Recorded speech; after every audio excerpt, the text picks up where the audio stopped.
खैबर पख्तूनख्वा की अपोजिशन जमातों ने अरबाब न्याज स्टेडियम का नाम इमरान खान स्टेडियम रखने के खिलाफ अदालत जाने का ऐलान कर दिया। डॉन न्यूज़ के मुताबिक पेशावर के अरबाब न्याज स्टेडियम के नाम की तब्दीली के खिलाफ साबिक गवर्नर खैबर पख्तूनख्वा हाजी गुलाम अली और साबिक वफाकी वज़रा हाजी गुलाम अहमद ब्लोर और पीपल्स पार्टी के रहनुमा अरबाब आलमगीर ने मुश्तरका प्रेस कॉन्फ्रेंस की। अरबाब आलमगीर ने कहा कि स्टेडियम के नाम तब्दीली के खिलाफ पेशावर हाई कोर्ट जा रहे हैं। इस स्टेडियम के नाम की तब्दीली की ज़रूरत क्या है? उनका कहना था जिसने इस स्टेडियम को बनाने में किरदार अदा किया उसका नाम हटाने की क्या मजबूरी थी। हुकूमत गलत कर रही है, मुतालबा करते हैं इक़दाम को वापस लिया जाए। ANP के रहनुमा गुलाम अहमद ब्लोर का कहना था कि अरबाब फैमिली का एक सियासी मकाम है। अफसोस है कि वज़ीर आला साहब इतने सालों में एक स्टेडियम ना बना सके।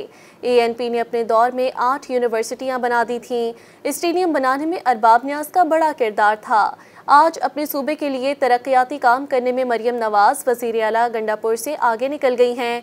सूबाई हुकूमत अपनी नाकामी और गलतियां छुपाने के लिए नाम तब्दील कर रही है।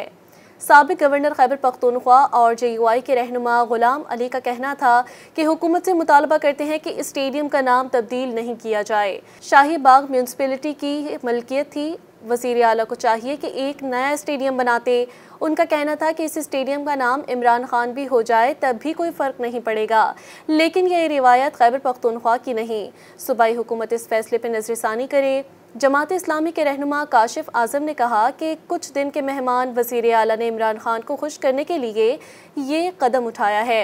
इस इक़दाम से वज़ीर आला की कुर्सी नहीं बचेगी। मज़ीद न्यूज़ अपडेट्स और डिजिटल स्टोरीज के लिए सब्सक्राइब करें डॉन न्यूज़ पाकिस्तान।